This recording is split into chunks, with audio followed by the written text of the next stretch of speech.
On a recent Sunday morning, a few blocks from Beijing's financial district, hundreds of Christians gathered to worship God. 20 years ago, we would have never permitted you to film our meeting. But today, China is changing, and the church has to change as well. Jin Tiangming pastors one of the largest so-called underground churches in Beijing.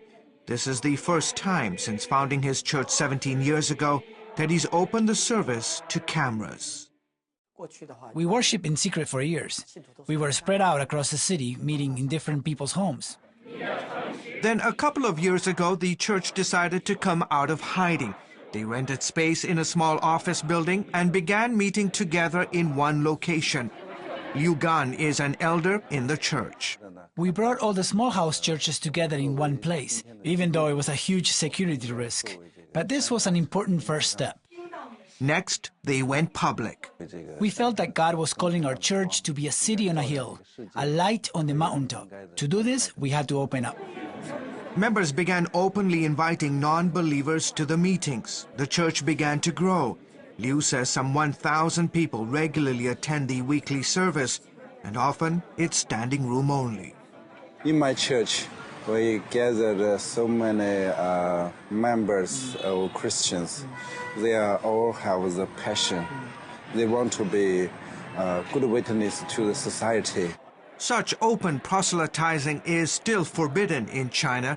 Technically, this is also an illegal gathering, since the church hasn't registered with the government, nor is it part of any of the state-sanctioned churches.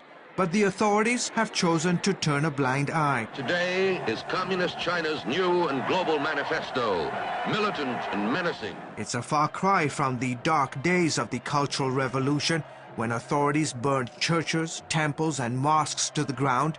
Pastors and Christians were routinely arrested and labeled counter-revolutionaries. Today, Chinese government data and international surveys report millions of Chinese people are flocking to religions like Christianity, Buddhism, Taoism, and Islam. But it's Christianity that's experiencing the most dramatic growth. Trying to get precise figures on the number of Christians today in China is extremely difficult, but clearly they are part of mainstream society today. All the more experts say that Christians, especially those who are part of the so-called house church, go public. Recently, Shuang Church did something that would have been unthinkable decades ago.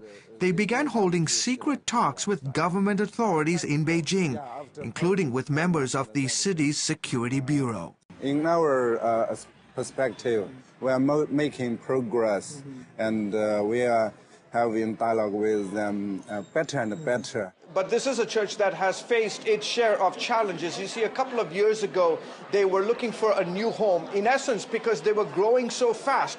They found a location, they had approached a landlord with a price, and the landlord agreed. They paid the money, but then the authorities began to put pressure on the landlord.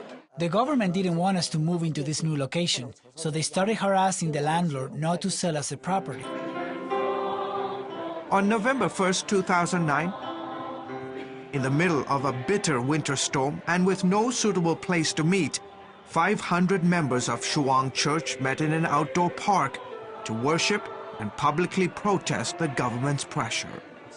We wanted the authorities to know that our goal was to meet in one place. We had found a place, and we didn't want to go back to meeting in secret and in small groups. So now we were willing to meet in the open. It was a bold move. Well, the government wasn't going to let that happen, so instead of rounding them up and throwing them into jail, the authorities asked Shuang's leaders to go back indoors. They agreed, but finding a suitable place to meet on short notice was difficult. In a surprising move, the government stepped in and offered the church space in this building, a theater owned and operated by China's powerful People's Liberation Army. Liu Gang says it was a significant gesture, one that he and many others hope will pave the way for China's house churches to be legally recognized. That's why we exist. Mm-hmm. That's why you exist? Yeah. That's what you want. That's your ultimate goal? Yeah. To be recognized legally? Yeah. George Thomas, CBN News. in Beijing, China.